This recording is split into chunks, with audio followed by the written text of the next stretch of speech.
34 साल उम्र और दिखना 14 साल का, इसके पीछे क्या वजह है? 13 साल मेरी शादी चली है और बस उसके बाद जो अल्लाह को मंजूर था वो हो गया। एक औरत के लिए जब तक उसके अंदर हिम्मत है तब तक ही वो खड़ी हो सकती है, उसके अलावा वो नहीं खड़ी हो सकती इस मर्दों की दुनिया में। प्राइजेस हमारे फिलहाल जो है ना, बाकी सबसे बहुत रीजनेबल रख के हम लोग यहाँ पे बैठे हुए हैं। अस्सलामुअलैकुम, इन्फो न्यूज़ नेटवर्क के साथ मैं हूँ इकरा लियाकत। जैसा कि आप लोग जानते हैं कि आए रोज़ मैं आप लोगों के लिए कुछ ना कुछ नया, कुछ ना कुछ मुनफरिद लेकर आती हूँ। आज भी मेरे साथ एक ऐसी ही नौजवान लड़की की कहानी मौजूद है जो कि वन पेरेंट है। उस उम्र उनकी 34 साल है, लेकिन दिखने में 14-15 साल की लगती हैं। उनकी इतनी खूबसूरती, इसके पीछे वजह क्या है? वन पेरेंट हैं, 2 बच्चों की माँ हैं और अपना ढाबा चला रही हैं। उनसे बात करूँगी और जानूँगी कि उनकी ज़िंदगी की कहानियाँ क्या हैं, कितनी मुश्किलात आई और किस तरह से वो आज अपने पैरों पर खड़ी हैं और एक बाइज़्ज़त तरीके से रोज़गार कमा रही हैं। मेरे साथ मौजूद हैं दुआत, जिनका जो रेस्टोरेंट का नाम है आरएस फूडीज़ के नाम से वो अपना काम कर रही हैं। उनसे बात करते हैं। अस्सलाम वालेकुम। वालेकुम सलाम। कैसी हैं दुआ? ठीक ठाक, अल्लाह का शुक्र। दुआ, सबसे पहले ये बताएँ कि 34 साल उम्र और दिखना 14 साल का, इसके पीछे क्या वजह है? इसके पीछे कोई वजह नहीं है, गॉड गिफ्टेड है, मदर की तरफ से हैं, क्योंकि हमारी मदर जो है वो बिलोंग करती है बांग्लादेश से, तो इसलिए हम लोग कास्ट में ही ऐसे ही हैं। तो इस वजह से हमें कुछ भी नहीं चेंजेस नहीं आती इतनी जल्दी जल्दी लाइफ के। हम उम्र के किसी भी हिस्से में चले जाएं तो हम ऐसे ही दिखते हैं और ऐसे ही नज़र आते हैं। आपने अपना ढाबा शुरू किया, इससे पहले क्या करती थी? शादी की क्या वजह हुई कि शादी ख़त्म हो गई, वो बताएँ?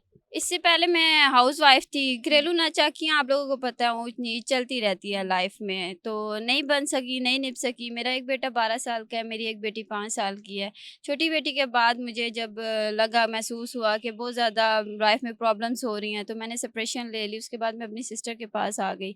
जॉब सर्चर थी, 2 महीने मैं जॉब भी करती रही हूँ और जॉब सर्चिंग भी करती रही हूँ साथ-साथ। लेकिन आजकल के हालात जो चल रहे हैं, आपको पता है जॉब्स में कुछ भी नहीं हासिल वसूल होता। तो हम दोनों सिस्टर ने मिल के सोचा कि जब ज़िम्मेदारी उठानी है, अपने बच्चों के साथ लाइफ गुज़ारनी है, तो क्यों ना मेहनत की जाए, अपना काम किया जाए। और मैं आज अपनी सिस्टर के साथ यहाँ पे खड़ी हूँ। आपके हस्बैंड से घरेलू नाचाकियों की वजह से आपका खुला हो गई। आपके बच्चे आपके साथ हैं या वालिद के साथ रहते हैं? नहीं, बच्चे मेरे पास हैं और मेरे साथ ही रहते हैं। दुआ, ये बताइएगा कि बच्चे हैं, आपने बताया 12 साल का बेटा है, 5 साल की बेटी है।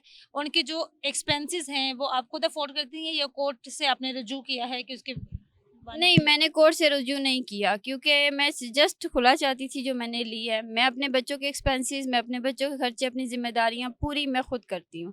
ना मैं मेरे सिस्टर हैं, मेरे फादर हैं, वो मेरे साथ खड़े हैं। माशाल्लाह से हमारा एक्सप्रेशन ही हमारे फादर हैं, जिनकी वज़ह से हम यहाँ पे खड़े हैं, उनको देख के, उनकी मेहनत को बचपन से देखते आ रहे हैं और आज उनकी वज़ह से ही हम यहाँ ये हिम्मत और ये हौसला लेके खड़े हैं। तो हम जहाँ यहाँ खड़े हो सकते हैं, वहाँ हम अपने बच्चे पाल सकते हैं, अपनी ज़िम्मेदारियाँ भी पूरी कर सकते हैं। तो हमें किसी और के सहारे की या किसी और के चीज़ों की ज़रूरत नहीं है।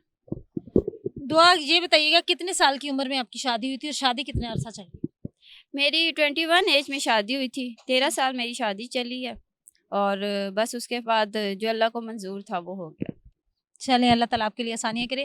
ये बताएँ, यहाँ पर जो आपने ढाबा बनाया अपनी सिस्टर के साथ मिलकर, इसमें लोगों का कैसा रिस्पॉन्स है? जो कस्टमर्स आते हैं वो आपके साथ किस तरह का रवैया इख्तियार करते हैं? बहुत अच्छा रिस्पॉन्स है, हमारे अच्छे कस्टमर्स आते हैं, बैठते हैं हमारे पास, यहाँ टाइम पास करते हैं, बैठते हैं, खाते-पीते हैं, एन्जॉय करते हैं। अभी तो हमारा फर्स्ट मंथ है, हमारा उस हिसाब से रिस्पॉन्स हम कहते हैं 80% हमको मिल चुका है और इंशाल्लाह जैसे-जैसे हमारा सेटअप बढ़ता जाएगा, हमारा टाइम पीरियड बढ़ता जाएगा, हमारे कस्टमर्स बनते जाएँगे, वक़्त के साथ इंशाल्लाह हमारा और ज़्यादा रनिंग पे आ जाएगा। दुआ, क्या-क्या बनाते हैं आप लोग? क्या-क्या बेचते हैं? कितने में मार्केट के रेट्स में और आपके ढाबे के रेट्स में क्या फ़र्क है? अ, हमारे पास फ़िलहाल जो स्पेशलिटी है वो हमने अपनी चाय की रखी हुई है, मटका बिरयानी है, कुल्हड़ पिज़्ज़ा है, उसके बाद फ्राइज़ हमारे यहाँ पे बहुत ज़्यादा चलते हैं, जो लोगों से दूसरों से डिफरेंट है। और प्राइजेज़ हमारे फ़िलहाल जो है ना, बाकी सबसे बहुत रीज़नेबल रख के हम लोग यहाँ पे बैठे हुए हैं, क्योंकि हमें इस जगह का रेंट भी निकालना होता है। यहाँ पे एक्सपेंसली हमारे यहाँ पे कमर्शियल बिल्स आते हैं, हमें वो भी निकालने पड़ते हैं, लेकिन उस हिसाब से अभी हम सबसे लोएस्ट रेट पे चल रहे हैं। जो ख़वातीन घर से निकलती हैं, वन पेरेंट हैं, काम करना चाहती हैं, काम नहीं कर पाती हैं, आप उनको कोई ऐसा पैगाम दें कि वो भी मोटिवेट हो सकें कि अगर ये लड़की काम कर रही है तो हम क्यों नहीं? देखें, मैं मर्दों की दुनिया में चलना इतना आसान नहीं होता। ये औरत के अपने ऊपर डिपेंड करता है। हाँ, हो जाती हैं, आज सबसे मिस्टेक होती हैं। आप अपने आप को स्ट्रॉन्ग रखो। जहाँ आप अपने आप को लूज़ करोगे, वहाँ लोग फ़ायदा उठाना शुरू कर देंगे। जहाँ आप अपने आप को स्ट्रॉन्ग करोगे, लोग स्ट्रेट फॉरवर्ड आपके साथ चलना शुरू कर देंगे। ये आपके ऊपर डिपेंड करता है, आपने किस तरह चलना है। बाकी दुनिया का काम होता है बोलना, कहना, देखना, वो जिस तरह मर्ज़ी कहते रहें, देखते रहें। आपको उनसे कोई लेना-देना नहीं होना चाहिए। आप अपने वर्क पे फ़ोकस करो।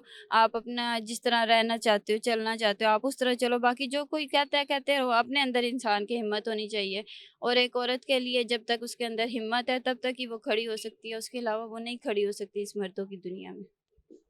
बहुत शुक्रिया दुआ, आपने हमें अपना कीमती वक़्त दिया और आपसे मिलकर भी बहुत खुशी हुई। मुझे पर्सनली आपसे बात करके एक हिम्मत मिली कि एक यंग लड़की जो 2 बच्चों की माँ भी है, उनका खर्चा भी उठा रही है और इतनी महँगाई के दौर में अपना सेटअप भी चला रही है, तो वो कितनी हिम्मत वाली होगी। बहुत शुक्रिया। Thank you so much, thank you. आप लोग आए यहाँ, मैं कवर किया। मैं यही कहूँगी देखने वालों को भी वो यहाँ आएँ, हम लोगों के साथ बैठे, टाइम स्पेंड करें, खाएँ, एन्जॉय करें और हमें इस तरह एनकरेज करें कि हम लोग आगे और बढ़ें और हम यहाँ पे खड़े रहें, बस। बहुत शुक्रिया। Thank you. जी, मेरे साथ 34 साला दुआ मौजूद थी, जो कि 2 बच्चों की वालिदा हैं और यहाँ पर 24 स्ट्रीट में जो है वो अपना एक छोटा-सा ढाबा चला रही हैं। यहाँ पर वो मुख्तलिफ़ किस्म की फ्राइज़, चाय, मटका बिरयानी और कूलर पिज़्ज़ा सेल आउट कर रही हैं। और उनका ये कहना है कि देखने वालों से उन्होंने ये पैगाम भी दिया है कि लोग आएँ, यहाँ पर विज़िट करें और उनको जो है सपोर्ट करें, उनकी चीज़ों को एप्रिशिएट करें ताकि उनका जो है हौसला बढ़े। और साथ-साथ देखने वाली ख़वातीन को भी उन्होंने कहा कि जो लोग औरतें अपना स्पेशली काम करना चाहती हैं। औरत जब तक खुद से मज़बूत है, तब तक लोग उसके साथ चलते हैं। जब वो खुद को थोड़ा-सा लूज़ करती है, तो लोग उसका इस्तेमाल करके उसको फेंक देते हैं। और इन मर्दों के माशरे में अपनी जगह बनाना और एज़ ए वुमेन काम करना बहुत मुश्किल है। लेकिन अगर आप में करेज है, आप कुछ करना चाहते हैं, तो आप औरत हैं, मर्द है, कोई भी हो, माशरे में अपना मुकाम बना सकता है। तो एक बाइज़्ज़त तरीके से ज़िंदगी गुज़ारने के लिए सबसे बेहतरीन चीज़ ये है कि आप अपना काम शुरू करें और बाइज़्ज़त तरीके से अपनी ज़िंदगी गुज़ारें। अपनी मेज़बान इकरा लियाकत को दें इजाज़त। अल्लाह निगहबान।